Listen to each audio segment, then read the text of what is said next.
Good afternoon all. On behalf of Anna Violet Arts and Science College, Ambattur, Chennai, IQAC and Department of BCom, Accounting and Finance in association with IOT Academy, we welcome the faculties of Anna Violet Arts and Science College, Chennai and the participants joined here for the third session of National Level PDP on Basics of Research Methodology. Let me introduce the resource person of today's session, Dr. Sami Dubey. Dr. Sami Dubey is working with Acropolis Institute of Management Studies and Research, Indore, as an associate professor. He is a postgraduate in Commerce and Management from Devi Ahilya Vishwavidyalaya, Indore. He is having 17 years of academic and 4 years of corporate experience. He has worked for Vardhan Politics Limited, Indore Institute of Management and Research, and IPS Academy, Indore. At present, he is having more than 30 national and international publications in research journals and conference proceedings. Dr. Dubey has also co-authored a book named Banking Law and Practice in India. Dr. Dubey is a member of Madhya Pradesh Economic Association and Research Foundation of India. He has also been invited as a speaker by UGC Human Resource Development Center for delivering sessions on ICT tools and research methodology. With this, I hand over the session to Dr. Samir. So please. Thank you so much, ma'am. Am I audible properly? Yes, sir, you're audible, sir. Okay, and I believe that I have shared a screen as well. I have shared a tab. So whether that screen is also visible, my PowerPoint presentation? Also visible, sir. Okay, thank you so much, ma'am. Welcome, sir. So first of all, I am thankful to all the participants and to ma'am as well for inviting me as a speaker for this on this topic, formulation of hypothesis, during this faculty development program on basics of research methodology. So we are starting off with the formulation of hypothesis. The very first thing that which I would like to discuss is that hypothesis is, in general, it is considered as the main instrument in research. Its main function is to suggest new experiments and observations, and many experiments are carried out even with the deliberate objective of testing hypothesis only.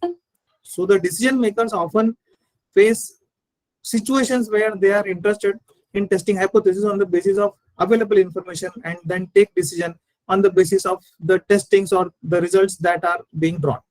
In social science as well, where direct knowledge of population parameters is rare, hypothesis testing is used as a strategy for deciding whether a sample data offers such support a hypothesis that generalization can be made.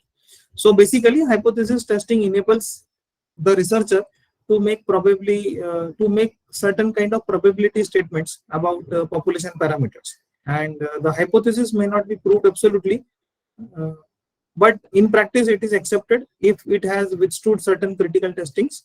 So the meaning of hypothesis first we need to discuss. So the very first one is the hypothesis. Means when one talks about hypothesis, one simply means that it is a mere assumption or some kind of preposition, some kind of supposition to be proved or disproved. But for a researcher, hypothesis is basically a formal question that he intends to resolve. Thus, thus we can define hypothesis as if it is a proposition or a set of propositions. So basically, in hypothesis, what the very first thing, it is either a proposition or some kind of supposition. We can also say that hypothesis, actually these different meanings have been extracted from different places, and these are from the sayings of different people. So one can say that hypothesis is a formal question which the researcher generally tests. So this is the formal question which is being answered by the research of the researcher. Then it is a predictive statement. We use to predict something, whether some phenomena has already happened, whether some phenomena is going to happen. So this is predictive statement. A hypothesis is a predictive statement which we generally use to test. Then it is a tentative statement as well. Hypothesis, we cannot say that hypothesis is like a hypothesis is like it is confirmed that this will happen only, but it is only a tentative statement that what phenomena has already happened or what is going to happen in the future. So we just give a tentative statement that this could have happened or this is supposed to happen in the future.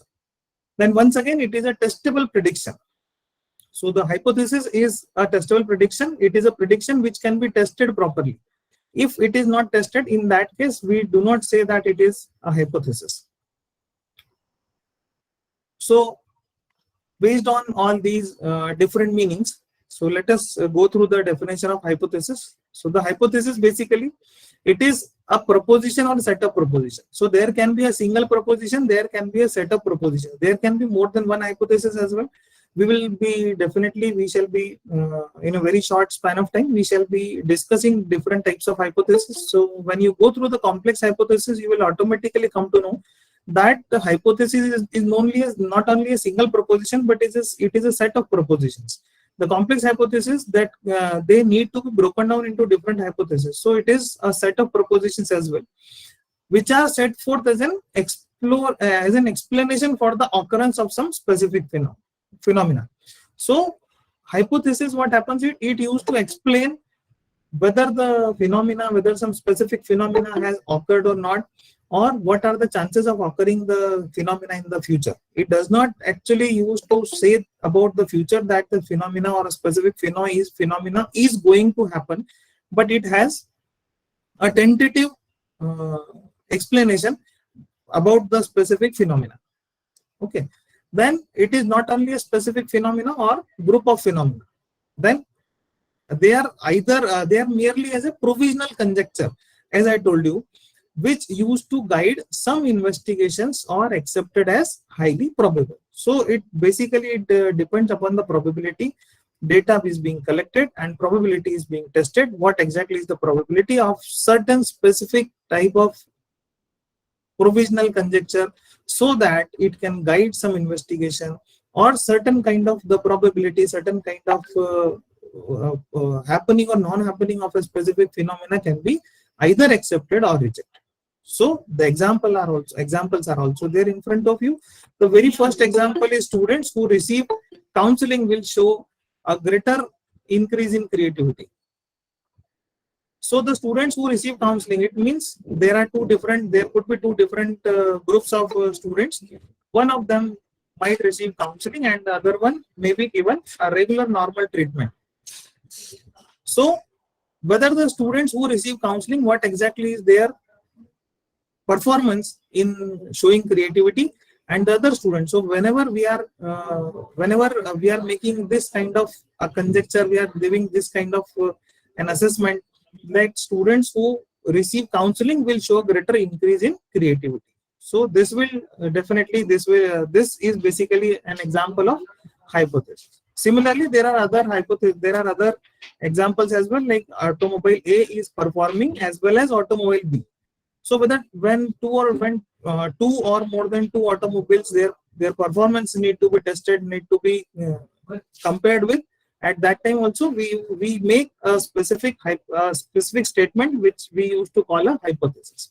So this is automobile A is performing as well as automobile B. This is once again a hypothesis. Now there are certain characteristics of the hypothesis. The very first thing is the hypothesis should be clear and precise. If the hypothesis is not clear and precise, the inferences drawn on its basis cannot be taken as reliable. So it has to be clear and precise. The second one is hypothesis should be capable of being tested. Means if the hypothesis is untestable, or many a times the research program have bogged down, or some prior study may have been done by the research in order to make the hypothesis a testable one, or the hypothesis is testable if other deductions can be made from it,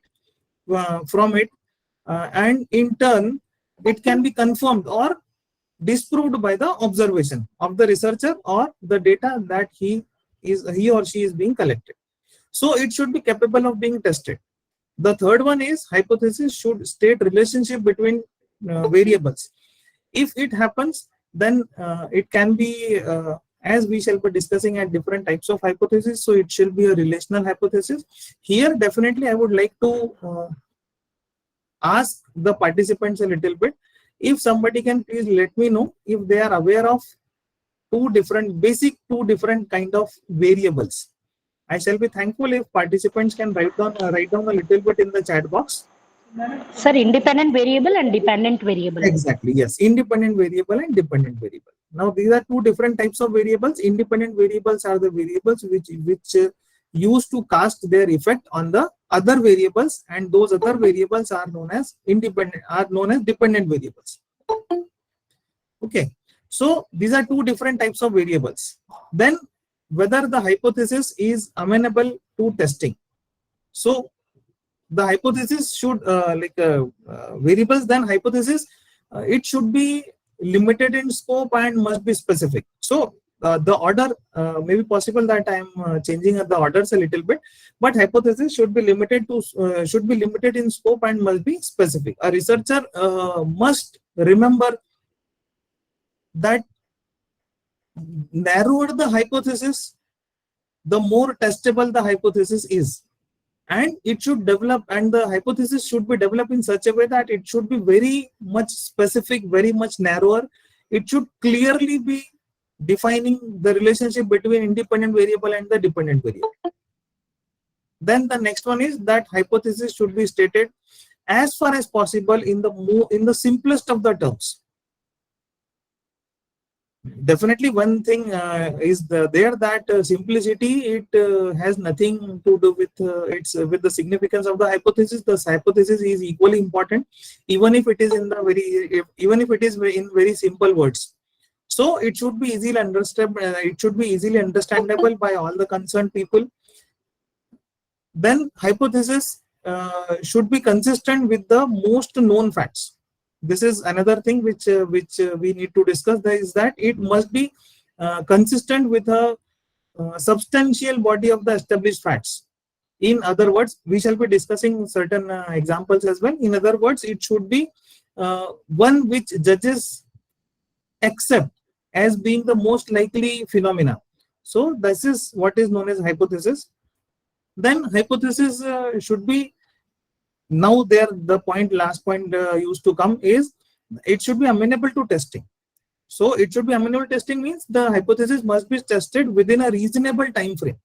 One should not use even a hypothesis which is very excellent, but unfortunately what happens, due to shortage of time, we are unable to, or the researcher is unable to test the hypothesis. So if a hypothesis cannot be tested in reasonable time, one cannot spend a very long amount of time, a very long time, just by collecting the data for the testing of the hypothesis. Then the hypothesis must also explain the facts that gave rise to the need for explanation. That when we are using the hypothesis or the other known and accepted generalizations, we should be able to deduce the original problem what we were originally facing, or due to which we have taken up the research project. So it must explain each and everything. It must explain what exactly it claims to explain, the hypothesis. So these were the characteristics of hypothesis. Now there are different types of hypothesis which we are going to discuss. The very first one is a simple hypothesis.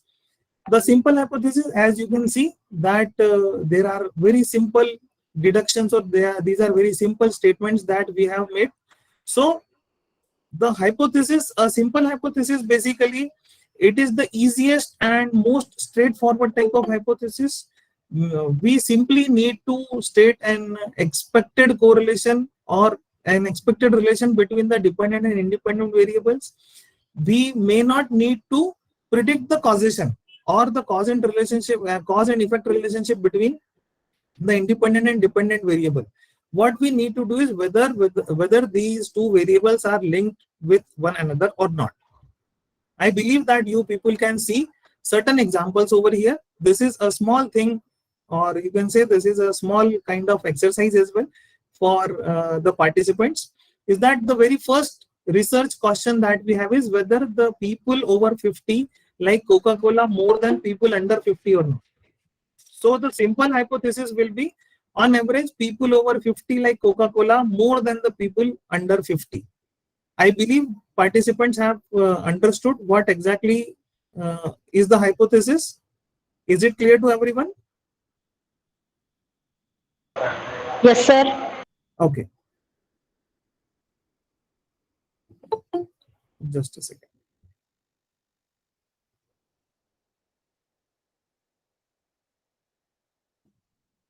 Okay, so there it is. Now, once again, I would like the participants to please open up their chat box and write down about the second condition, whether scientists live longer than musicians. Can anybody tell me what kind of hypothesis we will be forming?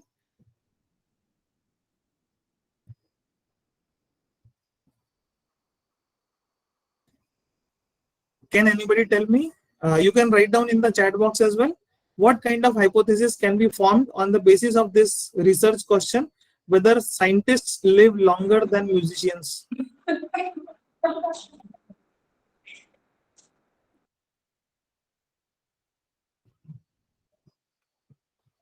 Yes, anybody? Simple hypothesis. Exactly. Can anybody tell me the hypothesis?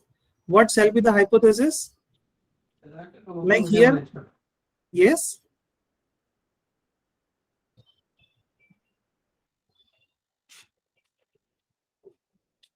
The hypothesis here can be scientists live longer than musicians. Or if the question is opposite, whether the musicians live longer than scientists, in that case, the hypothesis would be musicians live longer than scientists. So that can also be one of the hypotheses. We are talking about simple hypothesis right now. So these are simple statements that we are writing right as at present. We are not talking about the statistical hypothesis. So the statistical hypothesis is something that we used to write with all different formats and all. Okay, now there is another research question, whether dogs eat more in summer than winter. Can anybody tell me the hypothesis for this? Anyone? Okay, I have got one of the hypotheses. There is no significant relationship between scientists and musicians. Well, this as a hypothesis, it is good, but actually this hypothesis is we need a little bit of correction. We need to see, the question is, do scientists live longer than musicians? So our hypothesis, if you are forming this kind of hypothesis, the hypothesis which is what you can say is that it is a scientific hypothesis or statistical hypothesis. In that case, what hypothesis we shall be making is scientists have longer life expectancy than musicians, or there is no significant difference in the life expectancy of scientists and musicians. So that kind of hypothesis shall be made. Okay, can you maximize window?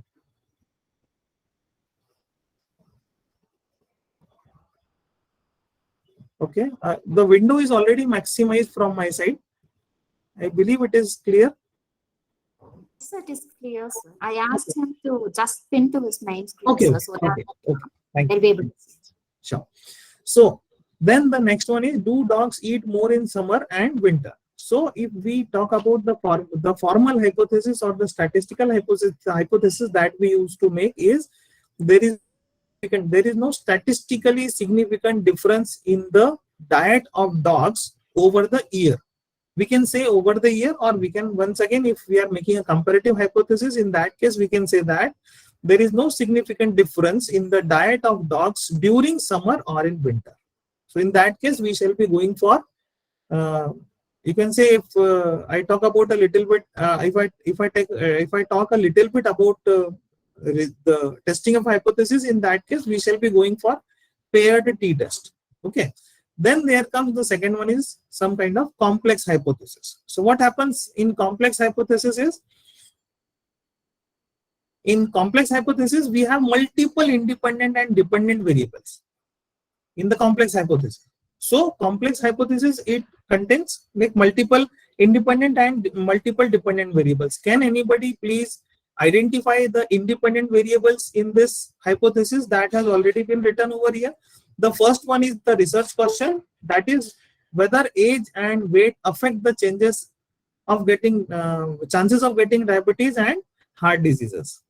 So this is the research question, and on right hand side you can see the hypothesis, the complex hypothesis that we have made. Okay, can anybody please help me in identifying the independent and dependent variables?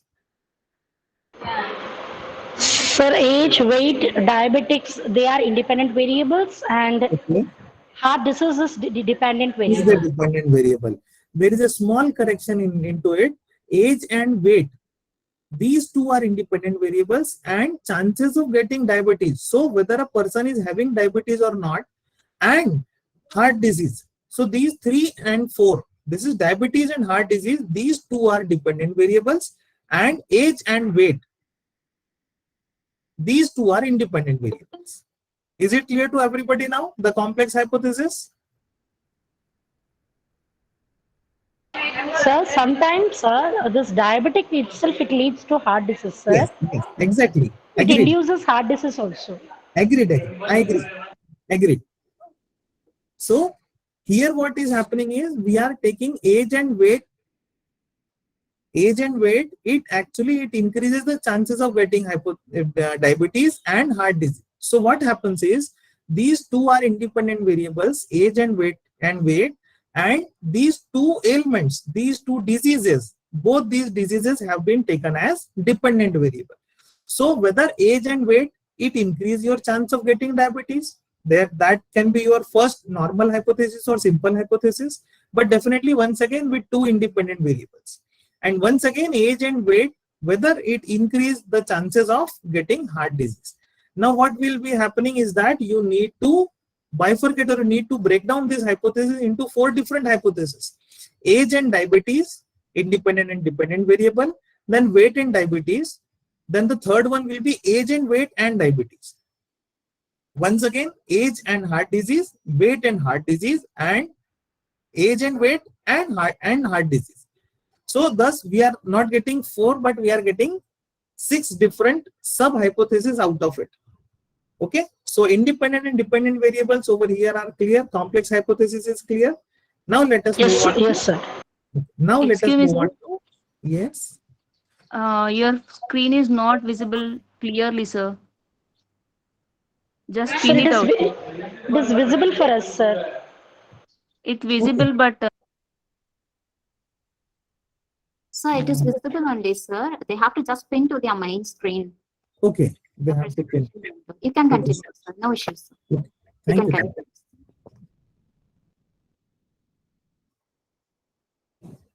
Okay, so then we come to null hypothesis. Null hypothesis, basically it is one of the most widely used form of hypothesis. Okay, like for example, the study, whatever the study we are doing, that study will show that there is no correlation between two different hypotheses. If suppose we are doing a hypothesis on marriage and happiness, so the study will show that there is no correlation between marriage and hypothesis. This negative kind of statement, or where there is no statistically significant relationship between the two variables, independent variable and the dependent variable, that is known as a null hypothesis. Okay, so when we think about a null hypothesis, you can also think, or you will find it a good way to think in the way as if it is like innocent until you are guilty. So unless you come up with an evidence, otherwise your null hypothesis will stand. Or the null hypothesis may also highlight that a correlation will be inconclusive. It means that you can predict that the study will not be able to confirm your results one way or the other. Like for example, if we take an example, we can say that it is predicted that the study will be unable to confirm a correlation between the two different variables. Okay, so that can be inconclusive null hypothesis as well, but definitely we need to set up our data, we need to set our questionnaire and data collection methods in such a way, we need to rearrange our methodology in such a way that we do not get a non-conclusive hypothesis or non-conclusive results. So we are having certain examples for the null hypothesis as well. So The example that I have taken is the very same example that I have taken earlier. This whether people over 50 like Coca-Cola more than people under 50. Now you can see the difference between simple hypothesis and null hypothesis.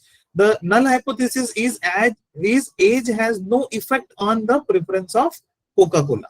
And what was the simple hypothesis? Let me show you once again the simple hypothesis. It was on average people over 50 like Coca-Cola more than people under 50. So this was a very simple kind of statement. However, the null hypothesis that we use in our researches shall be formed like this.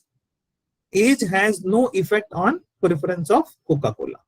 Now, once again, we have the very same two conditions in front of us.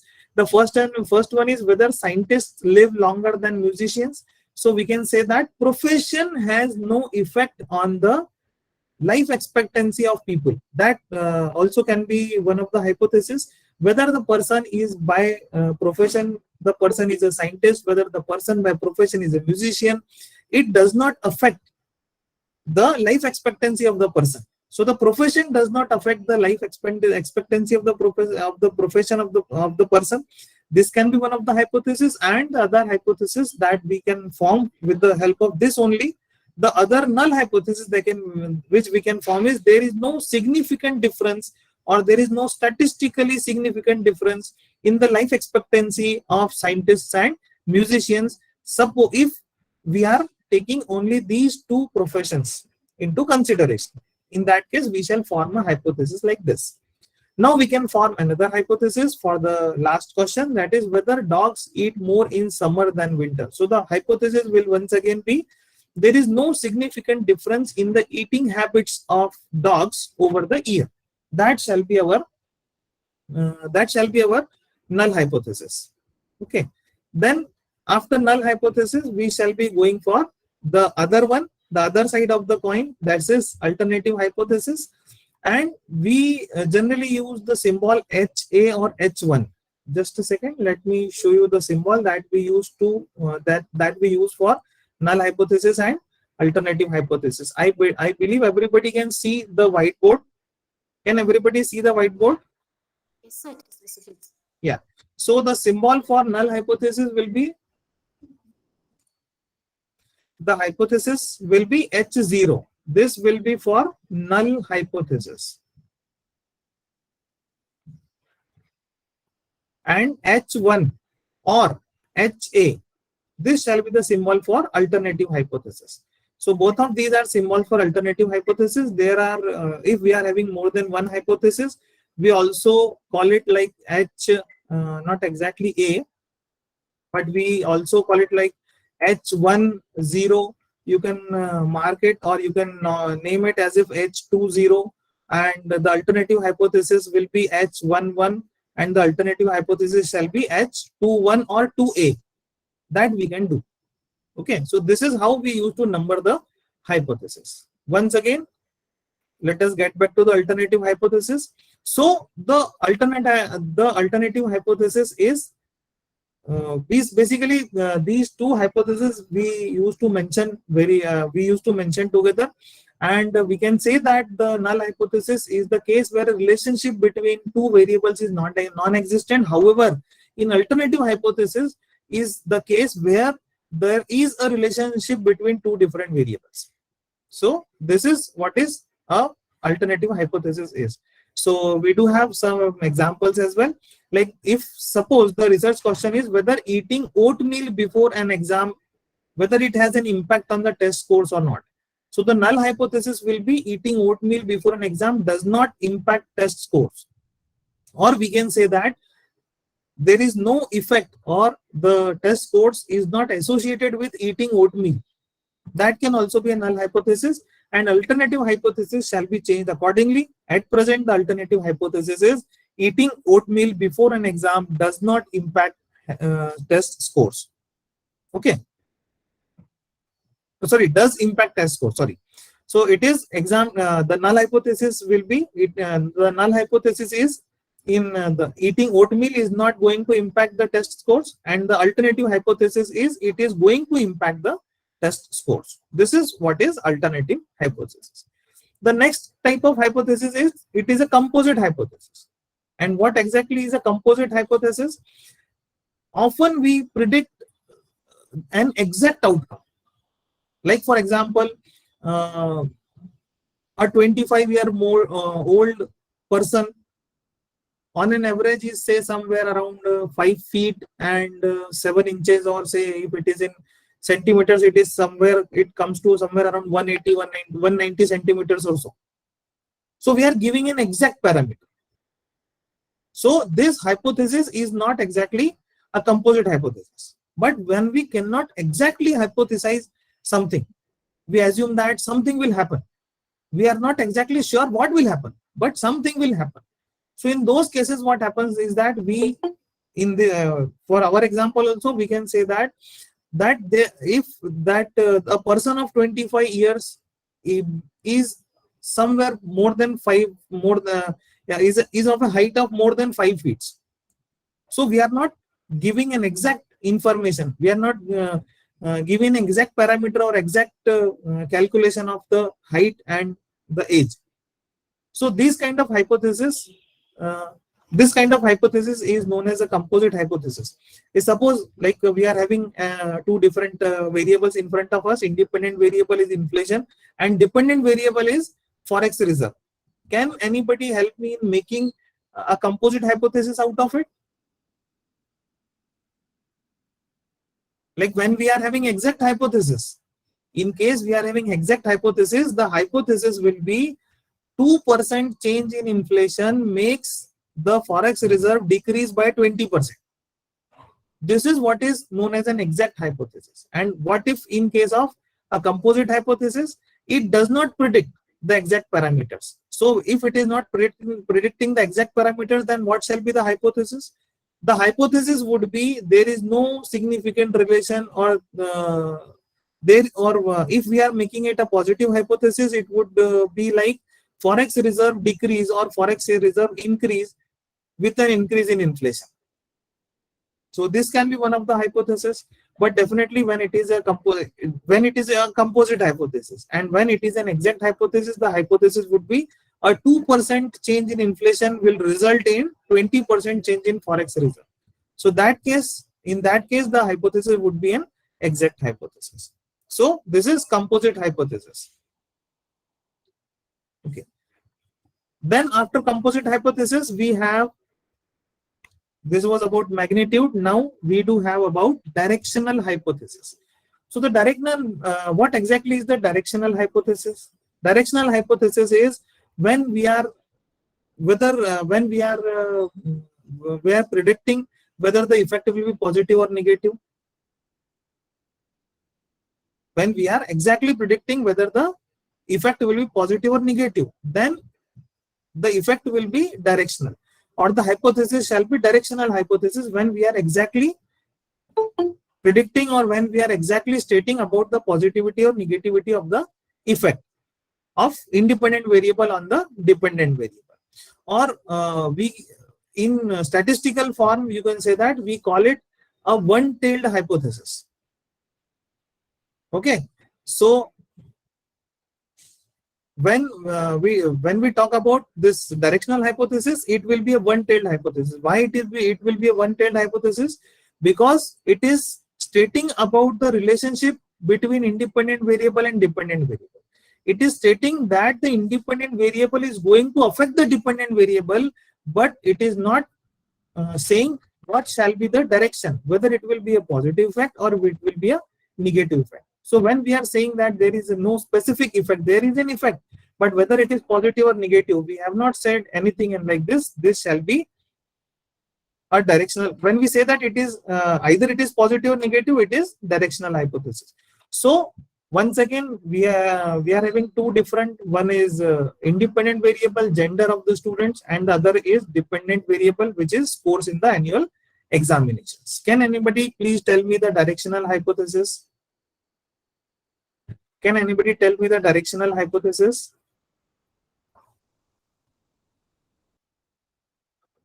The scores of male students in annual examinations are more or are better than the female students.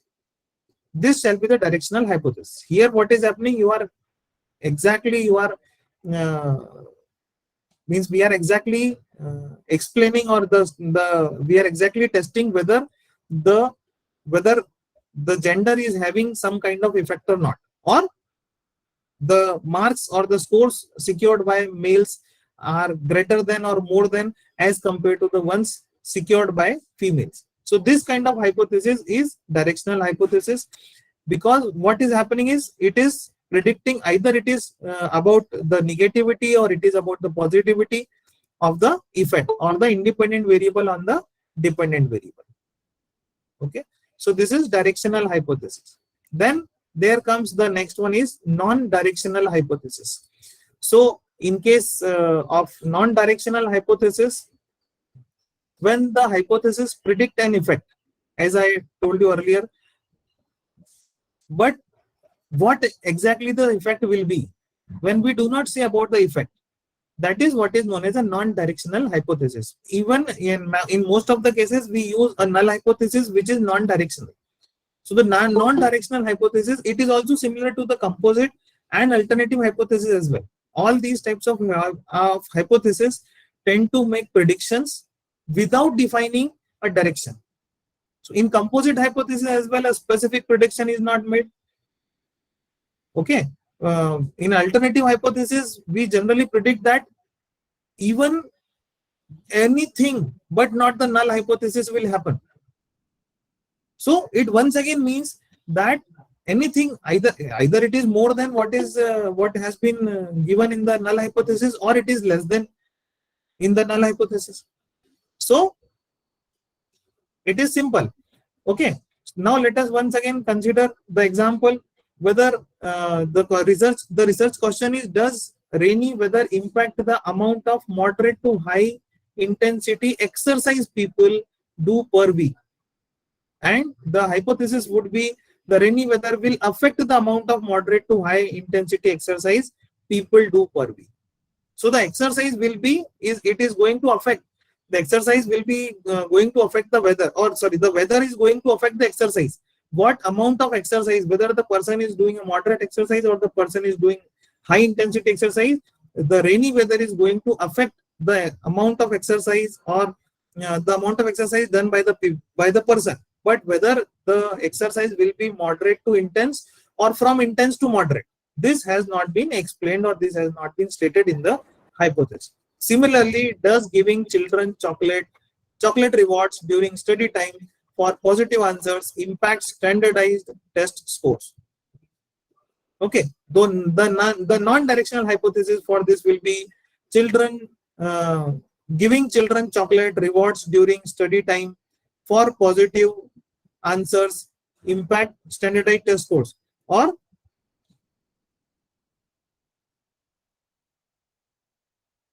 yes. So this is what exactly the hypothesis is whether when we are giving children chocolate, when we are giving children the chocolate reward during study time for positive answers, it will affect the standardized test scores. Okay, so this shall be the hypothesis. Then the next one which we are discussing is the logical hypothesis. Now once again, what exactly is a logical hypothesis?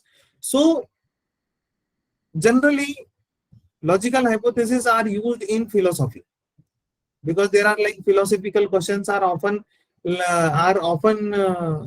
untestable, or they are very hard to test, and therefore we have to rely on the logic to formulate the logical theories. So in that case, whatever hypothesis we use to make those kind of hypotheses are logical hypotheses. Okay, so we are having the examples. Let me explain you with the help of example.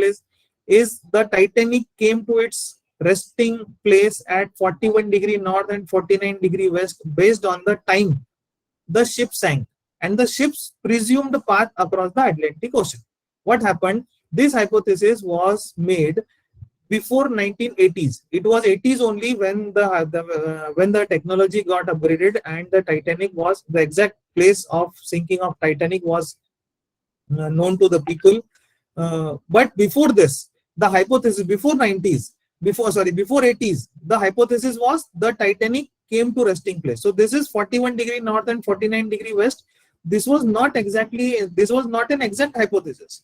These directions or these places were actually only predicted with the help of the time and the path of that and the path the ship was going on.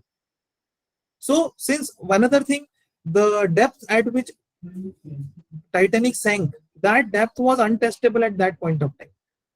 So this is the reason why this hypothesis has been made, and this was basically a logical hypothesis. Similarly, the dinosaurs closely related to alligators probably had green scales. So the hypothesis that dinosaurs were also having green scales. Why? Because they are related to alligators. To us, it is not testable. Why? Because the dinosaurs have already extinct. So we cannot test it whether the dinosaurs were actually having green scales or not. So this is only a logical hypothesis that dinosaurs were having green scales. Why? Because they were closely related to alligators. Okay. So this is once again a logical hypothesis. Then there comes empirical hypothesis. So the empirical hypothesis is when we can do separate research into different types. Means we can do research in different types, like theoretical research and empirical research. The theoretical research relies on logic and thought experiments. However, empirical research relies on the tests that can be verified by observation and measurement. So the empirical hypothesis is a hypothesis that can be tested, and either it can be tested or it will be tested. Okay. So this is an empirical hypothesis. Now we are having examples for empirical hypothesis as well. It is raising the wage of restaurant servers increase staff retention. So this is once again an empirical hypothesis, whether there is an increase in the restaurant wages there is an increase in wages of the restaurant servers, and the time they have spent in a specific or in a single restaurant. The longer the time, the higher the wages, the longer the time. So this shall be an empirical hypothesis. Then adding 100 grams of corn per day to cows' diets decreases their lifespan. Okay. Can anybody please tell me what are the independent and dependent variables in this hypothesis? The second one, adding 100 grams of corn per day to cows' diets decreases their lifespan. Anyone? So lifespan is a dependent variable, sir. Okay. Then Independent variable? the cows, that 100 grams per day, that food. Exactly. The food. Very good. The food which is given to cow, the combination or composition of the food, whether the food is having 100 grams of corn per day or not. So minimum 100 grams of corn per day when it is given to cow, their lifespan, we need to study the lifespan. The dependent variable shall be the lifespan of the cows, the years that they are spending. Okay. Then once again, the very same kind of hypothesis, mushrooms grow faster at 22 degrees Celsius than 27 degrees Celsius. Okay. So the growth of mushrooms at 22 degrees Celsius, definitely the growth shall be measured with the help of the measurement tools. In general, like the measurement tools are about the ripening of the mushrooms or their length that they have covered or they have grown. So the length at 22 degrees and the length at 27 degrees, the number of days grow faster. So number of days shall be calculated at 20 degrees Celsius and number of days calculated for 27 degrees Celsius. So observation at two different temperatures shall be calculated and shall be compared. So this is empirical hypothesis which can be tested using scientific method or scientific analysis. Then there comes a statistical hypothesis. So statistical hypothesis, the statistical hypothesis requires the use of data sets and carefully selected representative samples so that statistical inferences can be drawn across the larger data set. The samples that have been drawn we shall be testing our hypothesis with the help of those samples, and the results that we are getting, those results shall be generalized over the complete population. So this type of research is necessary when it is impossible to assess every single possible case. Like for an example, if you want to determine if males are taller than females, in that case what will happen is we are unable to measure the height of every man and woman on the planet. So by conducting the sufficient random sampling methods, what we can do is we can collect random samples. We would be able to predict with quite high probability that the results of the study would remain stable across the whole population. So whether they stand or they does not stand. Okay. So now once again we are having the examples of statistical hypothesis. There is no statistically significant difference between the IQ levels of males and females. So this can once again be a statistical hypothesis. So the IQ level of males and IQ level of females, it is like IQ level. IQ is the measurement. IQ can be measured. So it is the measurement, and then we need to work on the sampling method so that the males and females, we get all the representatives. We get representatives from all the males, all types, with whatever the demographical differences would be, other demographical differences would be other than gender. So we will be getting all the samples from the males, representative samples of all the males and representative samples of all the females. Then the second one is there is no statistically significant relationship between smoking and lung cancer.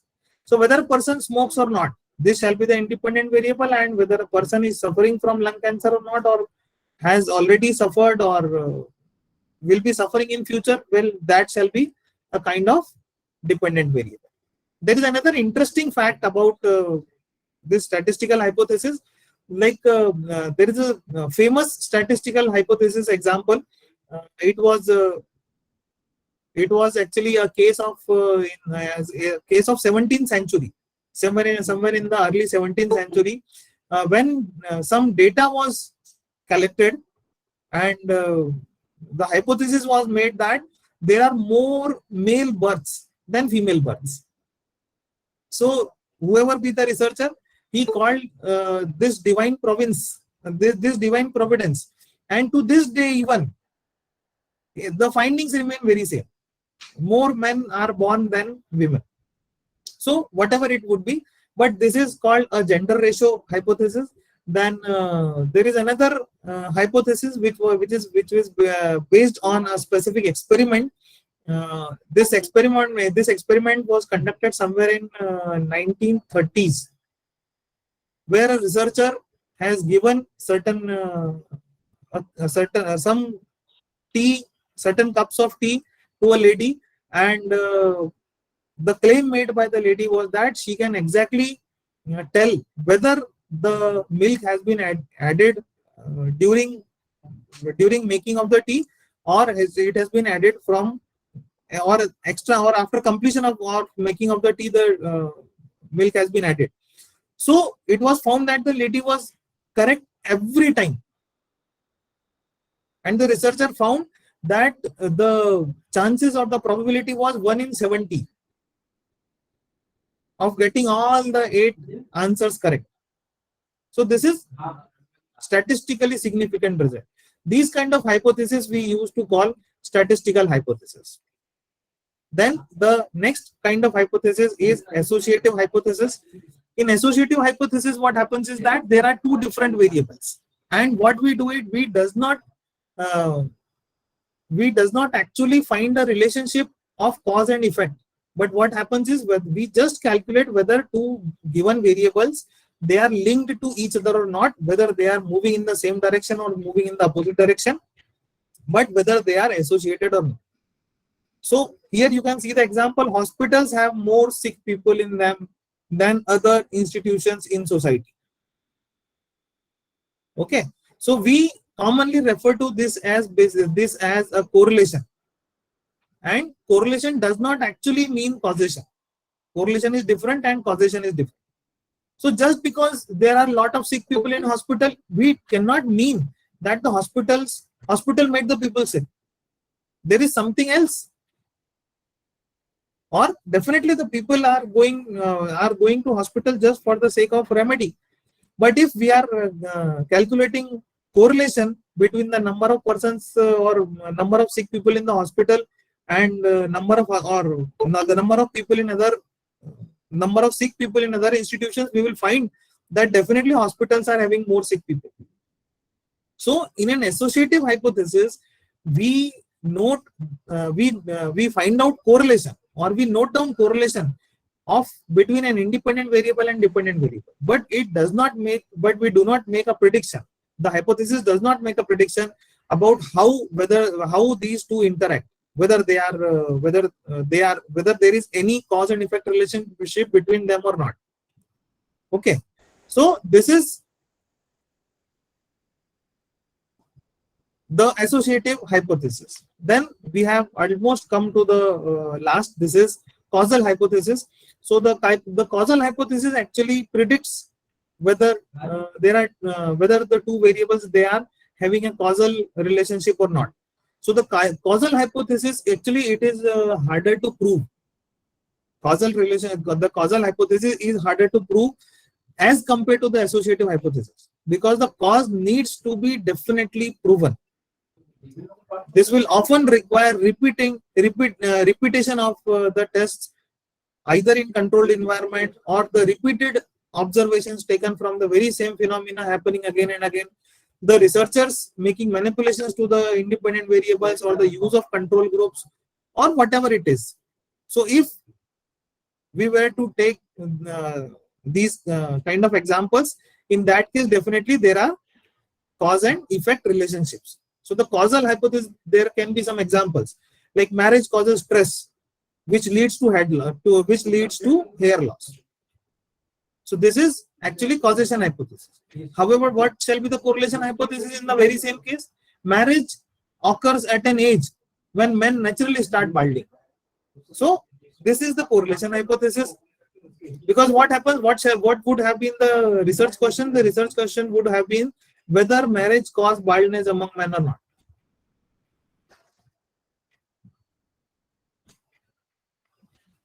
Okay. Now there is another there is another interesting hypothesis, or an interesting research question: whether increase in ice cream sales leads to increased drownings. Drowning means if some person is drowning, or deaths due to drowning. So whether ice cream sales leads to increased deaths in drowning. And what shall be the causal hypothesis for this? It is ice cream sales cause increased deaths due to drownings. And ice cream sales, actually what happens is okay. Somebody has from two different. Okay, thank you. So the ice cream sales actually peak during summer. This is the time when more people are swimming, and therefore more deaths due to drownings are occurring. So if we associate two different things, this is the reason why the causal hypothesis is very hard to prove. Associative hypothesis can be proved very easily. You just need to do things. You have to collect the two different variables. The variable number one, deaths occurred during the year, and the ice cream sales during the year. You will automatically find this. So ice cream sales peak during summer, and this is the time when people go for swimming more. People do not go in swimming during the rainy season or during the winters. So more people will be going for swimming in the summers, and definitely there will be an increased number of deaths due to drowning. Okay.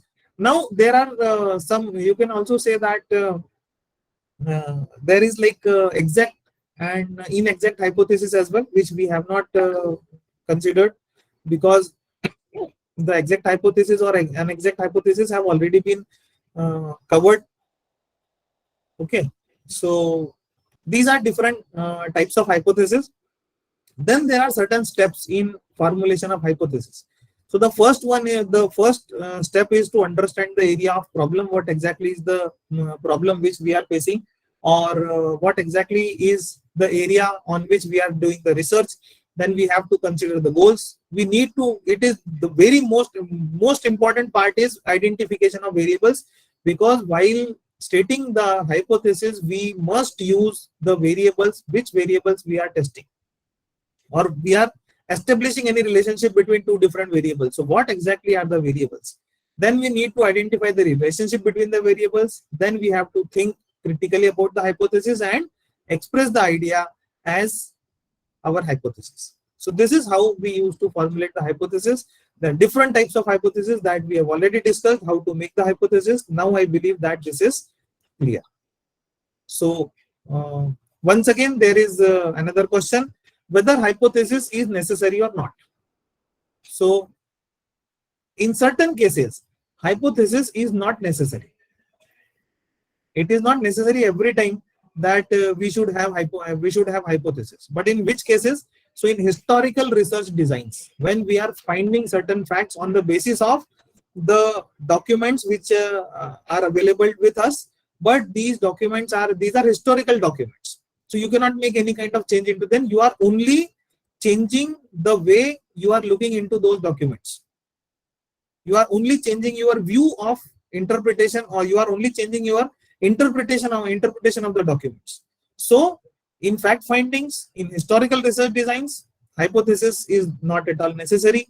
In exploratory research designs, where you are going to explore something new. So exploratory research designs, just a second.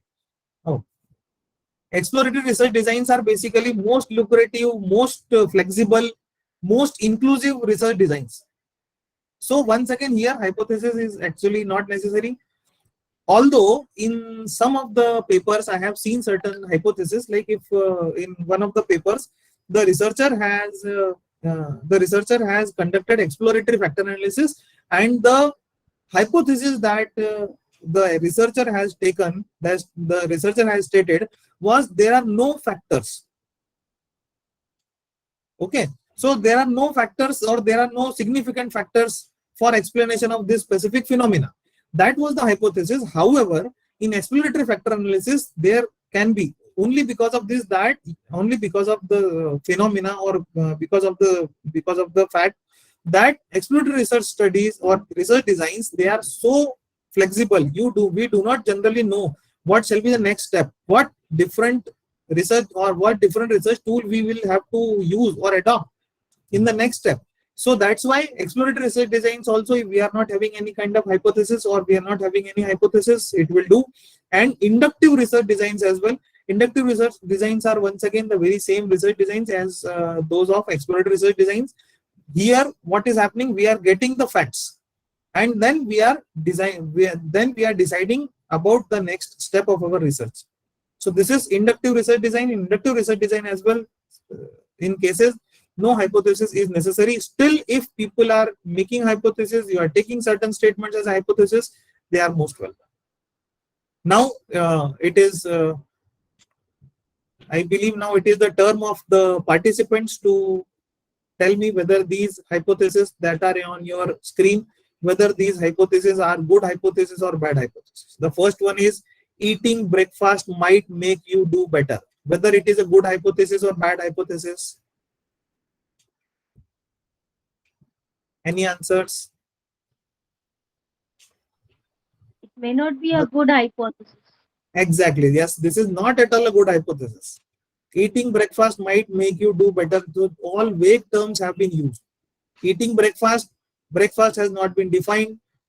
Make you do better. So what exactly is the meaning of doing better? This has also not been explained. Then the second one is, will cats eat more soft food or crunchy food? So what kind of food cats will like? This definitely is a good hypothesis, because soft food and crunchy food, definitely the compositions or exactly the elements of food have not been defined, but soft food can be defined, and crunchy food once again can be defined.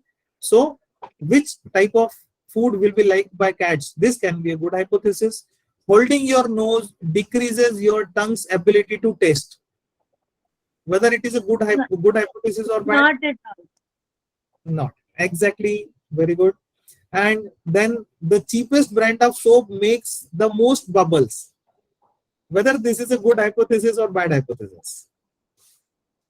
It can be a hypothesis. It can be a good hypothesis. This actually cannot be a hypothesis because we do not have any Cheapest- tool to count number of bubbles, most bubbles. We cannot Most count bubbles. bubbles. No, it is not. It is not. Yeah. Okay. So we cannot count that it is more bubbles and the other soap is generating most bubbles. That we cannot count. This is the reason why this is not at all, this is not even a testable hypothesis as well. The last one is talking to plants help them. This is once again a little bit vague kind of hypothesis rather than a very exact and very precise hypothesis. Talking to plants help them. So help them in what?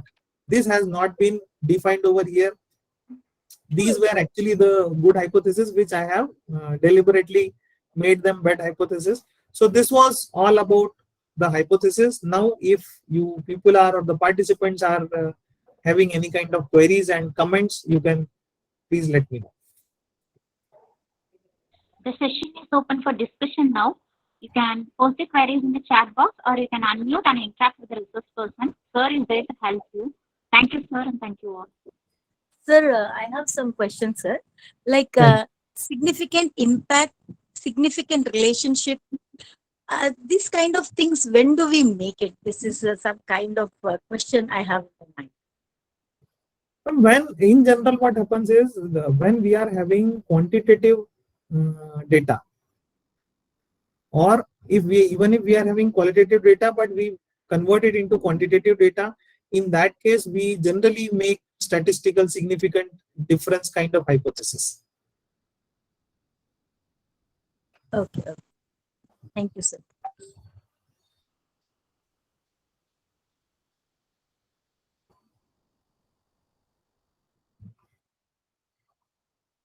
Any other questions?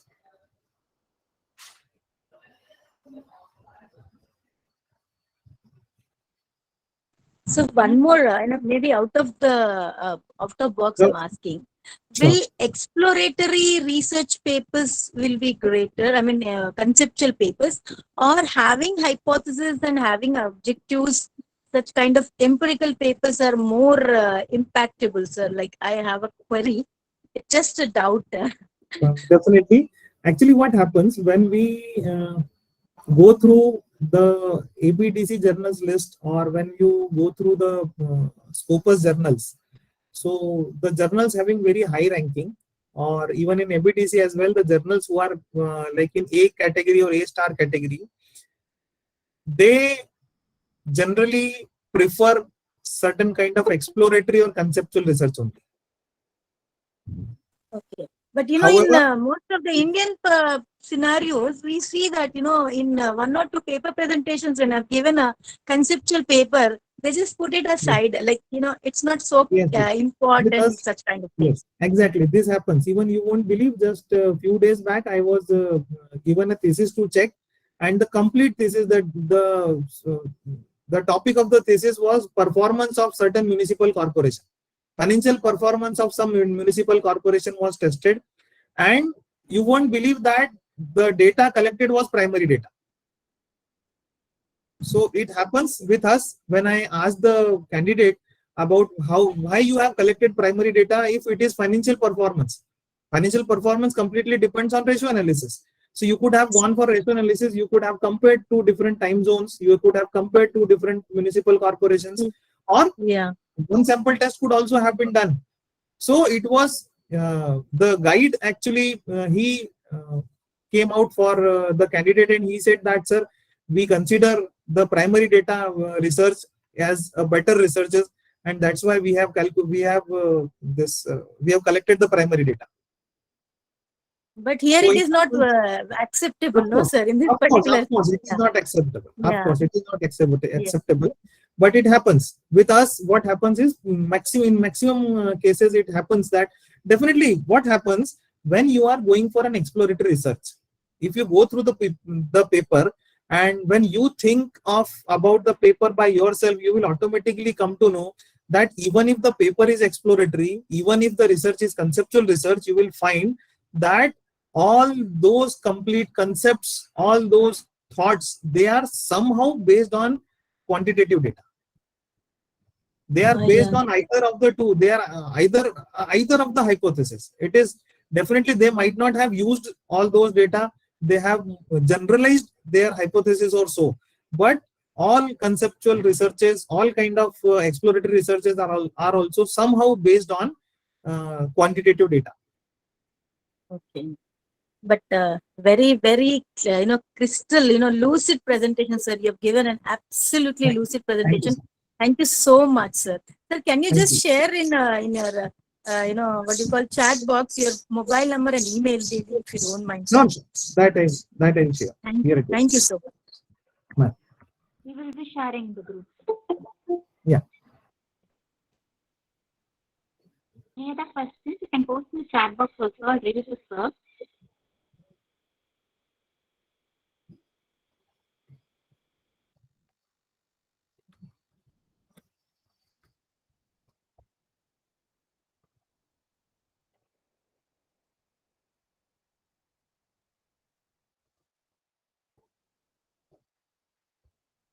Any questions? Should we close the session now, ma'am? I believe no more questions are there.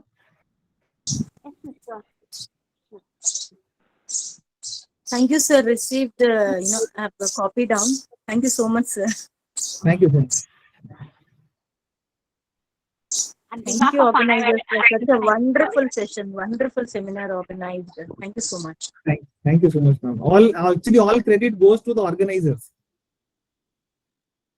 They have framed such good topics. They have framed means the time duration that has been given for development of all these things. They are really good. So I myself am very much thankful to the organizers, to both the organizers that have for their effort for bringing up this FDP. Thank you so much, ma'am. You're welcome, sir. Thank you. On behalf of Anna Violet Arts and Science College, Ambattur, Chennai, ITAC and Department of BCom, Accounting and Finance, in association with IOT Academy, we thank Dr. Samir for the enlightening and enriching session. We thank you once again for the excellent presentation, sir. We thank you for enhancing and understanding of the commendable presentation, and we thank you very much for your efforts, sir. We thank the faculties of Anna Violet Arts and Science College and the participants who joined the session today. Thank you all. Thank you, sir. Thank you very much for your efforts. It was an amazing session, sir. Thank you, sir. Thank you so much. You're welcome, sir.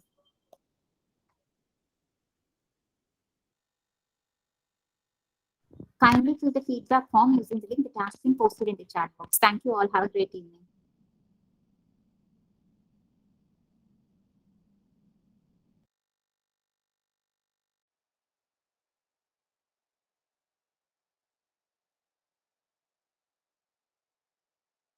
Please post your feedback using the link that has been posted in the chat box. Thank you all.